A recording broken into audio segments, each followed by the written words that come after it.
Bem, nós temos aqui de novo a nossa linha do tempo, o princípio, meio e fim da história da humanidade, porque aí na sequência da página 15 tem um títulozinho chamado Síntese Escatológica, Cronologia. Aí fala de como as coisas sucederão e as coisas que vêm pela frente aí, de tudo aquilo que eu já mencionei no bloco anterior. Mas eu quero ressaltar ainda outro detalhe. Você lembra que eu, quando mencionei de João Batista para o Senhor Jesus, eu disse que teve um espaço chamado restauração da nação de Israel. Mas eu disse que Israel tipifica, ou seja, é como uma representação da igreja. Quando aqui estava se encerrando, nesse período aqui, nessa transição, estava ficando para trás a antiga aliança, Antigo Testamento, o tempo da lei. Agora, nós estamos vivendo o período da graça, e esse período da graça, ele vai se findar, ele tem um fim, para dar início ao reinado do Anticristo.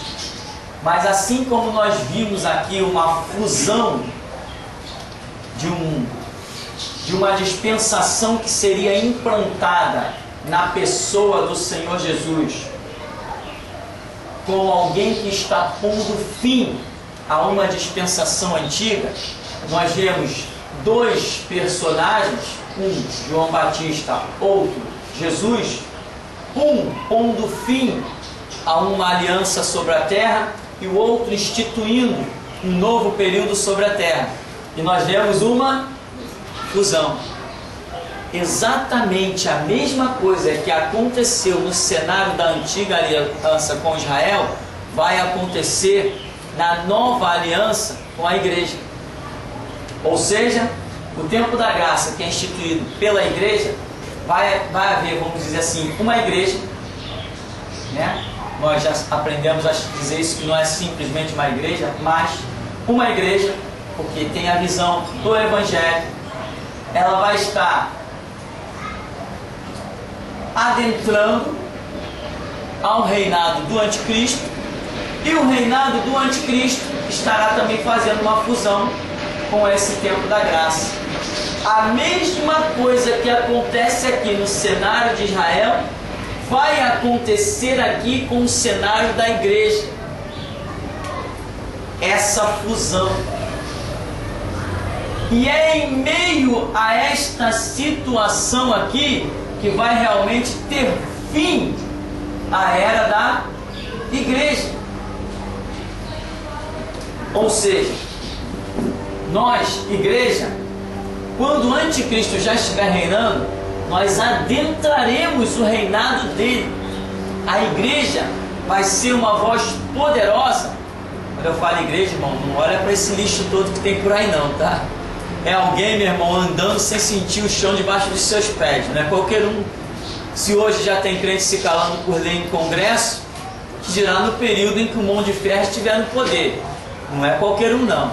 O conceito de cristianismo que você conhece hoje não subsistirá nesse período. Não são esses com quem Jesus estará contando. Então, a igreja estará pregando debaixo do reinado do anticristo, semelhante aos apóstolos que pregaram debaixo das batinas do papado, que não era mole. A igreja estará reinando e anunciando para o povo, e ainda para a própria igreja. O mundo estará se curvando ao reinado do anticristo, porque provavelmente ele vai tirar a moeda de circulação. Isso já é um projeto antigo e já está quase acontecendo. A moeda em espécie, o dinheiro, vai sair de circulação. O comércio das drogas praticamente some se não tem dinheiro em circulação. Alguém vai legalizar a máquina para traficante? Vai ser uma coisa complicada. Então, acaba o comércio das drogas. Se você não tem dinheiro, os assaltos vão lá embaixo.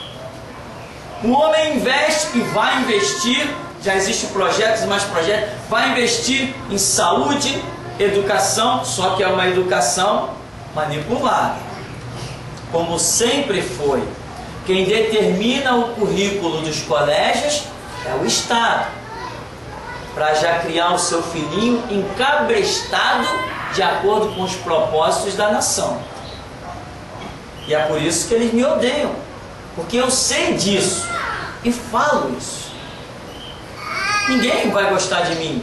Nem o dia que um prefeito vier me abraçar, eu tenho que me suicidar. Não tem como, porque eu denuncio, meu irmão, e comigo não tem meio termo. Eu não sou aqueles que sabem a verdade e guardam num baú. Jesus falou que eu apregou ao pé do ouvido, anunciar nos telhados. É assim que eu faço mesmo. E o que vier pela frente veio. Vai me prender? Tá bom, vamos embora. Vai me matar? Tá bom, vamos embora.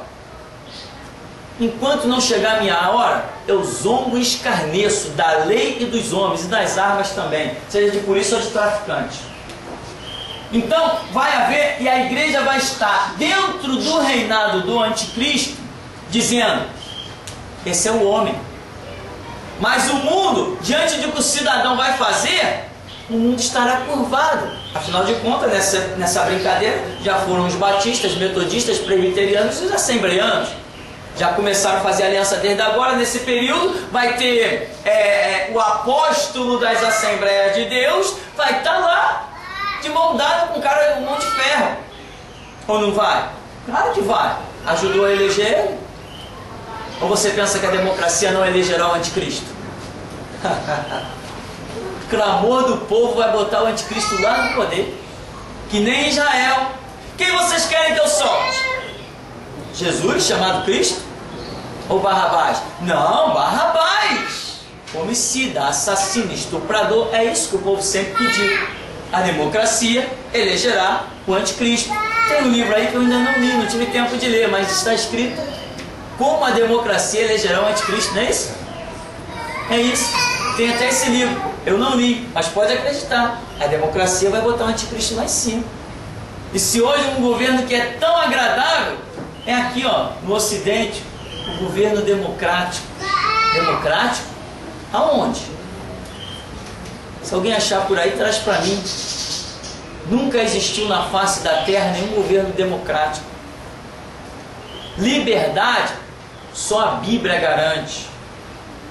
Embora ela diz que no final Deus julgará, né? Vai, faz a tua obra, segue os teus caminhos. Mas no final de tudo, Deus te trará juízo. Agora, liberdade, quando homens governam, eu não reconheço isso. Nunca vi isso. Então aqui, a igreja anunciando, mas o mundo totalmente curvado ao reinado do anticristo. Afinal de contas, ele vai botar o mundo na maior paz e harmonia. Inclusive, conversando ali embaixo agora, né, o irmão Juarez mencionou o seguinte: na meia-noite, quando você abre a janela, está tudo em paz. É ou não é? Na meia-noite, quando você abre a janela, se não tiver um baile funk para atrapalhar a madrugada, está tudo em paz. Não é assim? Tranquilo, sai na rua à meia-noite. E é tanto silêncio que tu tem até medo dos teus ouvidos. Tu sente falta daquele barulho. Na meia-noite, no reinado do anticristo, estará tudo em paz. Afinal de contas, Apocalipse, capítulo 6, fala dos 4 cavaleiros que representam o reinado do anticristo. E o primeiro cavalo, qual é a cor dele? É branco. É branco. Coincidência, né? É branco o primeiro cavalo do anticristo. Mas o segundo? Vermelho, né? É outra história. E o último? Vamos pular lá. O último qual é? Então, meu irmão, veja bem. A igreja vai estar denunciando o anticristo no poder. Vai ter que ser muito homem para fazer uma obra dessa. Vai ter que desafiar muito a morte. Vai ter que conhecer Jesus, face a face. Vai ter que saber que Jesus é real mesmo. Senão vai pular fora logo logo. Hoje já tem crente que diz, não, isso não pode falar, aquilo não pode falar. Eu só não posso falar o que meu Jesus diz para não falar. O que ele me diz para falar não é palhaço fazendo lei em congresso que vai me calar. Eu não me curvo à Constituição. Eu não me curvo a delegado, não me curvo a polícia, eu não me curvo a ninguém. Sou crente. Sabe o que é ser crente? Eu só sigo Bíblia, mais nada. Isto é igreja, isto é cristianismo. Jesus Cristo não morreu na cruz por uma Constituição, ele morreu na cruz pelo seu Novo Testamento. Então, meu irmão, é pegar ou largar, cada um tem seu caminho. O meu eu já escolhi. O meu eu já escolhi. E você vai assistir nessa semana um vídeo que vai para a internet. Não sei nem se você vai querer voltar aqui, irmão. Mas já está pronto que vai para a internet, eu te garanto que vai. Pesado. 100 vezes pior do que os últimos. Sabe por quê? Porque eu falei, Jesus, só me deixa ouvir a tua voz, o resto é comigo. Porque eu não quero fazer nada que não seja da vontade do Senhor. Eu não quero fazer a obra no braço da carne, nem na minha inteligência, nem nos meus recursos. Isso eu não quero. Mas se eu souber que é a vontade do Senhor, é só falar que aqui tem homem para obedecer.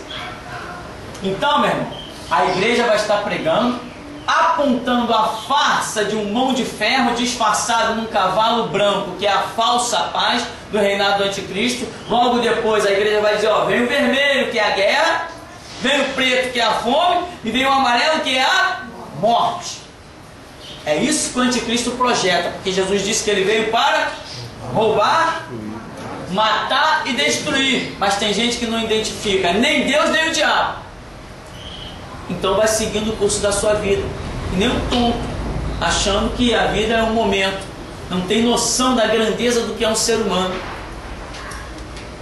A igreja vai denunciar, mas o mundo estará com o anticristo.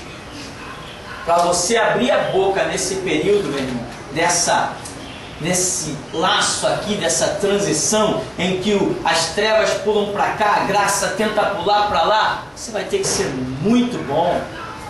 Eu já estou ensaiando, né? Sou o primeiro pastor preso na democracia. Eu já estou ensaiando para ser muito bom. Porque ser preso no Estado democrático pela pregação do Evangelho, irmão, cá entre nós, eu acho que tem que ser muito bom. Só que eu não acredito que eu esteja vivo neste período. Não é que ninguém vai me matar, não, irmão. Ainda não inventaram a arma para me matar. É assim que eu creio. Nesse período, não será eu sei lá, você, não é isso. Nesse período, o que estará sendo anunciado é a visão de um ministério que caiu aqui, ó, antes do fim da lei propriamente, antes de extinguir a lei por completo. O tempo da lei nunca mais será restaurado. Isso é inocência de israelita, achar que vai voltar a oferecer sacrifício, edificar o templo. Já era, esse tempo da lei está excluído definitivamente. Judeu pode oferecer o sacrifício que for, mas não está chegando diante de Deus. Sacrifício agora é somente o Cordeiro de Deus que tira o pecado do mundo. E a Bíblia diz que pela graça sois salvos mediante a fé. Isso não vem de vós, é dom de Deus, não vem das obras, não vem de sacrifício, para que ninguém se glorie. Então o tempo do judaísmo acabou para sempre. No milênio será pregado o Evangelho, que é chamado Evangelho Eterno. Esse que nós conhecemos escrito em Mateus, Marcos, Lucas e João. Este Evangelho que nós somos expert nele, nós voltaremos com Cristo e vamos pregá-lo, inclusive para os judeus. Os apóstolos estarão nessa missão de ensinar os judeus sobre o Evangelho. Aqui então tem um períodozinho também chamado essa restauração, antes do implante do tempo da graça, ela é transportada para cá, antes do implante propriamente dito do reinado de anticristo. Que tempo é esse de restauração que fechou? É o mesmo tempo que hoje nós estamos vivendo este tempo de restauração semelhante a João Batista. Nós estamos vivendo o período chamado Mateus 17, 11. Quando Jesus diz assim, em verdade, Jesus desce do monte da transfiguração, os discípulos dizem assim, ué, Tu és o Cristo? Como é que dizem os escribas que Elias virá primeiro? Aí Jesus diz assim: em verdade vos digo que Elias virá. Mas se quereis saber, Elias já veio. Aí os discípulos assim, entenderam os discípulos que ele estava falando de João Batista. Tudo bem, João Batista, restauração de Israel, tipificado no ministério de restauração de Elias, por isso que a Escritura traz o mesmo nome, porque não era a pessoa, mas era a representação do ministério. Lembra que Elias foi, mas a capa que representa o ministério caiu, permaneceu na terra? A capa não foi com Elias, porque o ministério não estava sendo tirado da terra. Jesus ia precisar fazer no futuro uso daquele ministério, que era representado pela capa. Amém? Então, Elias já veio. Aí entenderam que eles falavam de João Batista. Mas Jesus falou: Elias também virá. Ou seja, demonstrando que aquele ministério de restauração que veio sobre João Batista ainda seria requisitado novamente em um outro período. E nós identificamos no nosso gráfico que este é o período, este é o momento, Elias que virá. E já começou o ministério que estava sobre Elias, que era de restauração. Elias não se sentava na mesa de rei. Ninguém nunca viu Elias apertar a mão de um político. Ninguém nunca viu os reis saudarem Elias. Ao contrário, como é que chamavam Elias? Perturbador de Israel. Eu estou correndo atrás desse título, irmão, você nem sabe. Então, o período de restauração daqui, que hoje estamos vivendo, foi tipificado lá.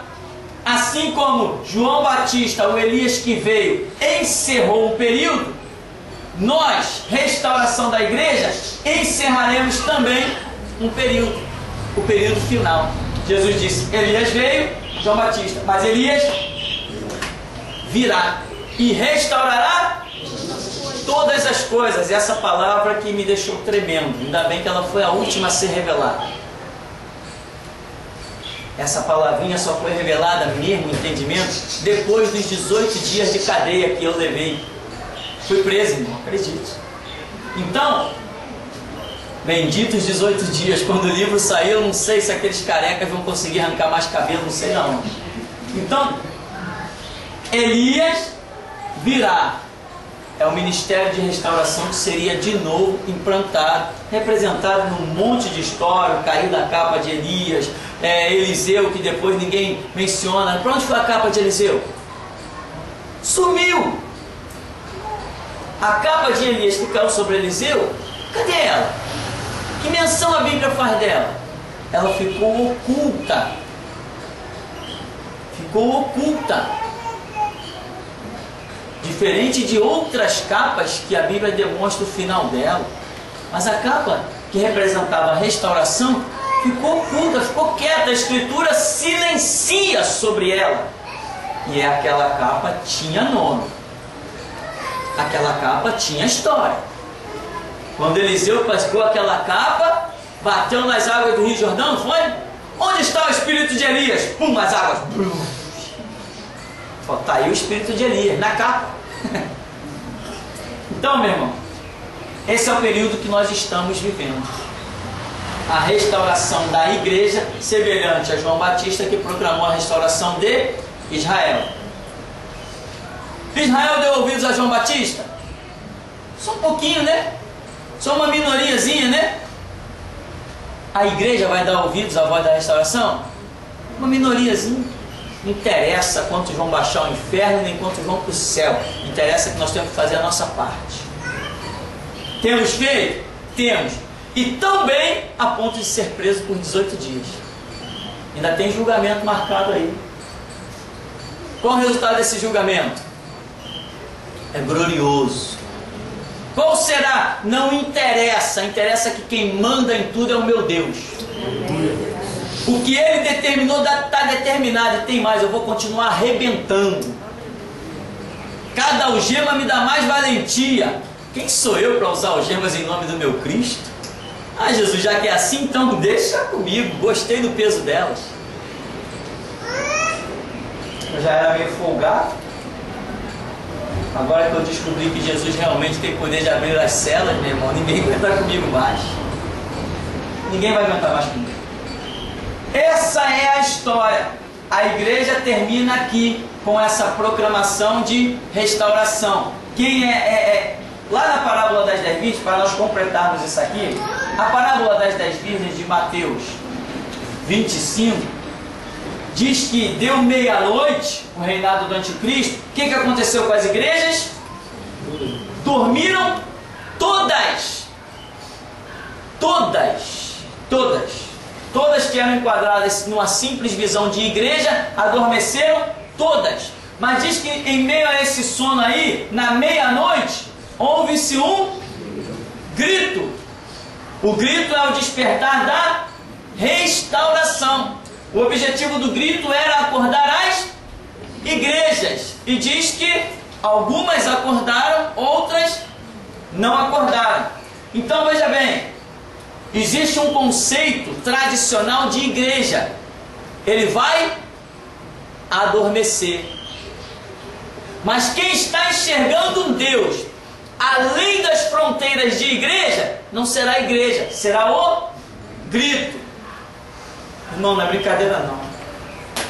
Para mim dormir é muito difícil.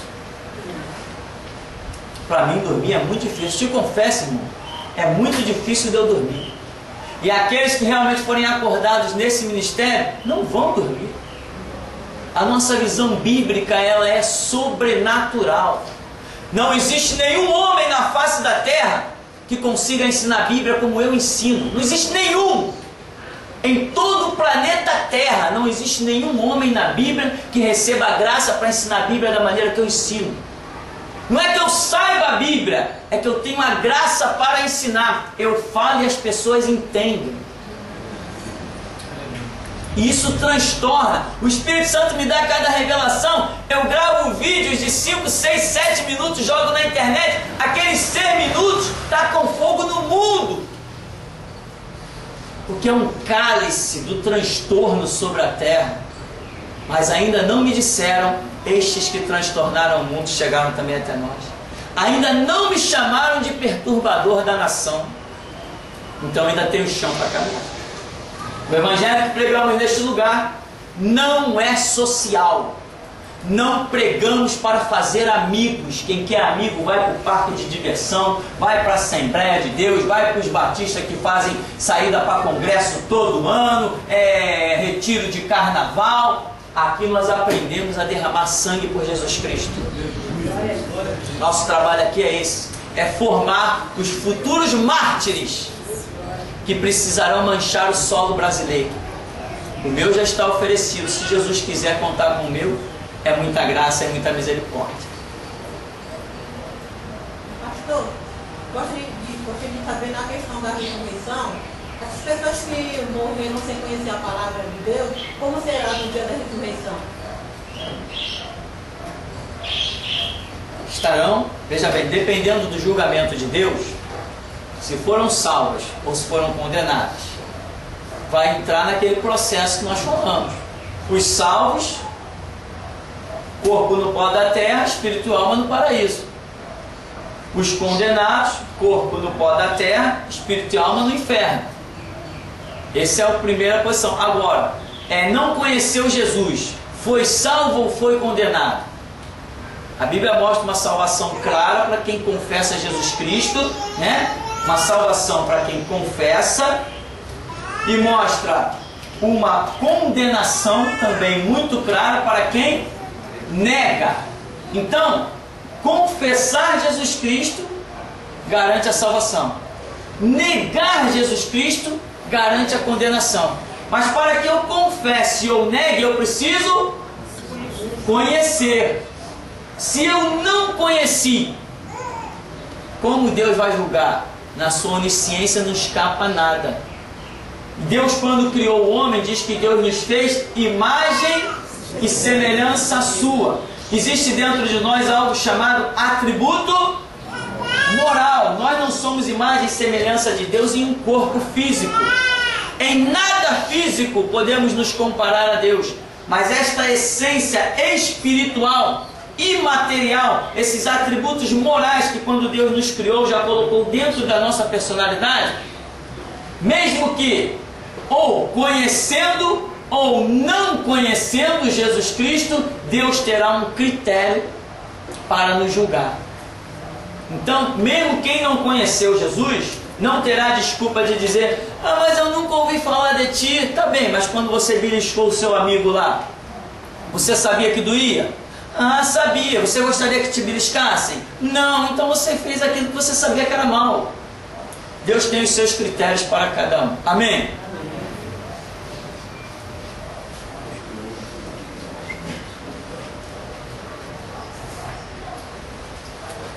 Pastor, a palavra diz que Deus, Jesus, ele pregou para espíritos em prisão.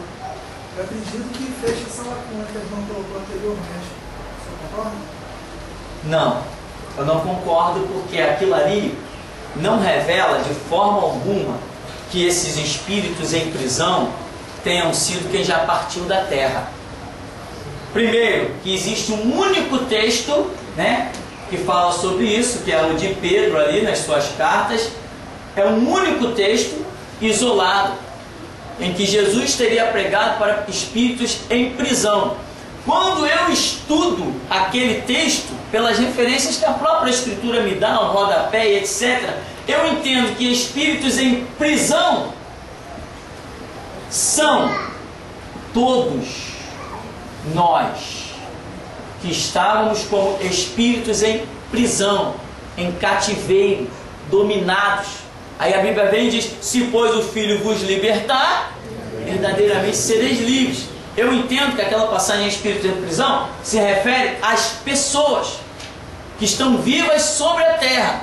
Porque Isaías 61, que é a profecia que se cumpre na pessoa do Senhor Jesus, diz que ele veio apregoar libertação aos cativos, libertação aos aprisionados. Então eu entendo que a pregação de Jesus foi para os vivos e não, ou seja, vivos sobre a terra, e não para os mortos que já tinham passado para o sepulcro, vamos assim dizer. Agora, algumas pessoas interpretam que esses espíritos em prisão seriam tipo assim, almas que morreram e estavam condenadas. Um exemplo: ora, se elas já estavam condenadas, o que adiantar Jesus ir lá pregar? Lá, por exemplo, no inferno. Ou veja bem, não seria uma coisa muito injusta de Deus, já que eu já passei aquelas almas lá, seja lá, condenadas lá num estágio da eternidade, numa obscuridade. Lá elas já viram o final da sua vida, já viram o resultado das suas obras. Aí Jesus chega lá para pregar para elas, ó, quem não vai aceitar? Eu já estou aqui mal, qualquer coisa, qualquer remédio me serve. Já está lá malzão. Agora, a Bíblia mostra que o tempo da aceitação de Jesus Cristo é enquanto temos o fôlego da vida sobre a terra.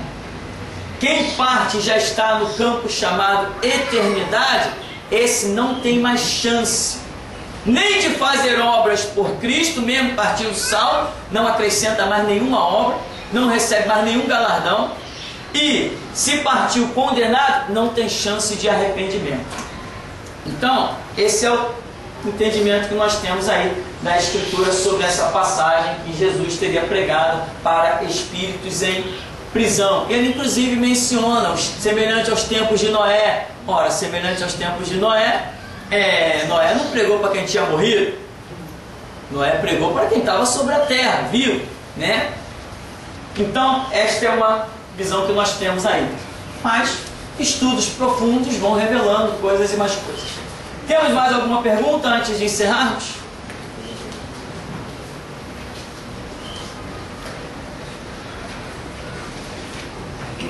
Lá em Eclesiastes 9, acho que no versículo 5, Salomão diz que os mortos não sentem nada, não sabem nada, e a gente vê que não está em concordância, né, com a questão da estrutura dos textos. A gente vê que realmente os mortos, né, as pessoas que já partiram, estão sofrendo, né, estão no tormento. Exatamente, né? o que acontece? Nós já temos estudado um pouco sobre Salomão e temos visto, inclusive, segundo historiadores e uma série de coisas, que Salomão teria terminado louco. Salomão, no final da sua vida, ele permitiu em Jerusalém o quê? Sacrifício de crianças. Até parecia um macumbeiro. Salomão, no final da sua vida, o homem que recebeu a maior sabedoria de todos os tempos, no final da sua vida, termina a sua história permitindo sacrifício a Moloque. Moloque era um chifrudo que tinha uma barriga oca. Dentro dessa barriga era uma fornalha que ficava incandescente, e mães sacrificavam seus filhos ali. Aonde? Em Jerusalém. E nós vemos Eclesiastes, principalmente Eclesiastes, que é um livro considerado o final da vida de Salomão. Eclesiastes capítulo 3, por exemplo, Salomão diz assim: olha o que eu construí, olha a glória que eu conquistei, olha os palácios que eu edifiquei. E Salomão, que no começo diz o Senhor, o Senhor, o Senhor, agora no final ele está dizendo eu. Mas João Batista diz: importa que ele cresça e o eu. Mas só que Salomão, capítulo 3, é um desfile de eu, que você procura. Cadê Deus? Pega uma lupa lá de aumenta 50 vezes, você não vê Deus, só vê o eu de Salomão. Então, Salomão, o livro de Eclesiastes, é um livro que eu considero perigoso. Perigoso para quem? Para aqueles que ainda não se dedicaram a um estudo bem profundo da Escritura. Ele traz muito mais dúvida do que certeza. Salomão, esse livro Eclesiastes, Provérbios não, Provérbios Salomão estava no seu auge. Era o homem da sabedoria. Ele pensava, ele escrevia, era tudo bênção, né? Instrui a criança no caminho que deve andar. Instrui a criança no caminho que deve andar. Provérbios 22, 6. No final da vida, sacrifica a criança para Moloque. Caramba, meu Deus do céu, uma coisa meio... dá um nó assim na minha cabeça. Então você vê que existem essas diferenças.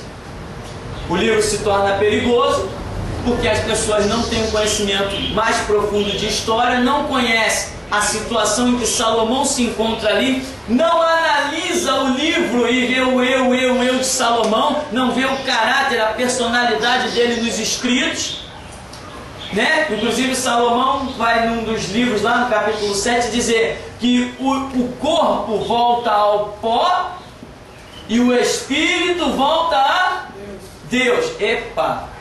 Mas Jesus não confirmou isso, não. As pessoas dizem assim: todos serão salvos, está vendo? Porque o corpo vai para o pó, mas o espírito vai para Deus. Não vai atrás de Salomão, não. Vai atrás de Jesus. Não vai atrás de Salomão, não. Agora tem gente, não, mas é bíblico, né? Que nem um estúpido lá quando eu estive na Rádio Melodia, o camarada disse assim: não, eu entendo que tudo que está na Bíblia é bíblico, né? Cheio de sabedoria. Eu disse assim: ah, Jesus, me dá um chicote, me empresta por 5 minutos. Aí o camarada, depois daquele desfecho todo, fala assim: não, eu provo, me dá 15 segundos. Eu acho que aquele Eliel do carro não imaginou que 15 segundos alguém pudesse destruir o mundo. Mas Jesus pode. E como pode? Aqueles foram uns dos 15 segundos mais famosos da minha vida, que até hoje eu menciono ele com a maior glória, né? Em 15 segundos eu provei coisas que eles ficaram tontos. 15 segundos. Isso é que é Deus maravilhoso. Eu sou apaixonado por Jesus, meu, que Ele tem mostrado o quanto Ele é tremendo. Nós somos resto, mas com Ele a história é bem diferente. Somos um resto bem aproveitado. Então, Salomão, no final da sua vida, cabalou, não é por menos, sacrifício de criança. Veja bem, sacrifício de criança que está escrito na Bíblia. Está escrito na Bíblia pelos escribas, narrado que Salomão sacrificou, permitiu sacrifício de criança. Ele casou com quantas mulheres? Sei lá, esses caras são doidos. Ele casou com um monte de mulher. E cada mulher de cada nação que ele casou fazendo aliança. Ué. A lei dizia o quê? Não tomarás mulheres de outros povos. Salomão casou com a egípcia, casou com a etíope, casou com... Só casando com todo mundo. De cada país que ele casou, ele importou uma estátua de um deus para agradar a sua esposa. Então eu afirmo, Salomão perdeu o seu ministério. Só restava mesmo isso. Acabou. Acabou. Agora onde come vai parar? Termina sacrificando crianças em Jerusalém. Em Deuteronômio, capítulo 8. Não farás passar o teu filho pelo fogo. Já era uma coisa antiga. Então, meu irmão, a gente termina por aqui. O livro de Eclesiastes é um livro que requer muito estudo, muita observância, muito entendimento. E muita gente não consegue ver o auge da vida de um homem e depois o final. Um exemplo bem nos nossos tempos. Silas Malafaia foi o ícone do evangelho na nação brasileira. Foi o referencial máximo.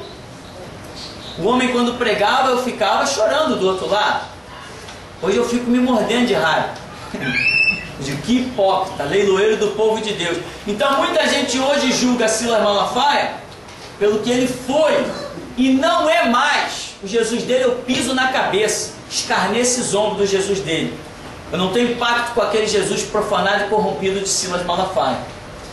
Mas muita gente ainda diz, é um homem de Deus. É nada, já era, está servindo a Satanás. Os candidatos dele estão aí, exaltando o homossexualismo, a magia negra e outras coisas mais, a maçonaria. Dizem até que ele é maçom também. E Salomão aconteceu a mesma coisa. Começou no auge, na glória, e acabou na lata do lixo. Então, meu irmão, se você começou bem, a Bíblia diz, sede firmes e constantes, sempre abundantes na obra do Senhor, sabendo que o vosso trabalho tem recompensa no Senhor. Por isso, irmão, não julgue ninguém pelo que foi, julgue pelo que é. Porque até com os nossos pecados, Jesus diz assim, não me lembro mais. Agora, anda na minha presença e ser perfeito. Chegou para aquela mulher pega em adultério, olha, ninguém te condenou? Eu também não condeno. Vai e... Então não julgue ninguém pelo que foi. Nem de bom, nem de ruim. Mas quem é homem de Deus não pode ter sido ontem. Tem que ser agora. Porque cada dia tem um projeto novo de Jesus. Eu não posso confessar Jesus 99 anos e no dia da minha morte negá-lo. Porque Ezequiel diz que se o justo, vindo fazendo justiça, depois passa a fazer injustiça, pela sua injustiça ele será condenado. Mas se o ímpio vem praticando a sua impiedade e passa a fazer justiça, pela sua justiça ele será salvo. Então Deus olha o teu já, o teu momento. Águas passadas não movem moinhos. Amém? Vamos ficar por aqui em nome de Jesus, vamos orar e agradecer ao Senhor. Deus vivo e poderoso, santo e majestoso, nós te glorificamos e te pedimos que o Senhor nos abra o entendimento, não só para compreender a Escritura, mas realmente para glorificar o teu nome e compreender a nossa própria postura, ó Deus, e a nossa própria situação de miséria, porque está escrito que posso todas as coisas quando Cristo nos fortalece. Sem ti, ó Deus, já está escrito, sem mim nada podeis fazer. Agora, Deus, conta conosco, acrescenta-nos a tua palavra, move em nós o teu Espírito, porque tudo o que queremos é que o teu nome seja glorificado. E aqui estamos para nos apresentar perante o Senhor como obreiro aprovado, que não tem do que se envergonhar e que maneja bem, muito bem, a palavra da verdade. Dá-nos a tua espada, Deus, para calarmos todos os teus adversários e assim o teu nome santo ser glorificado. Em nome de Jesus. Amém. Amém. Vamos em paz em nome de Jesus.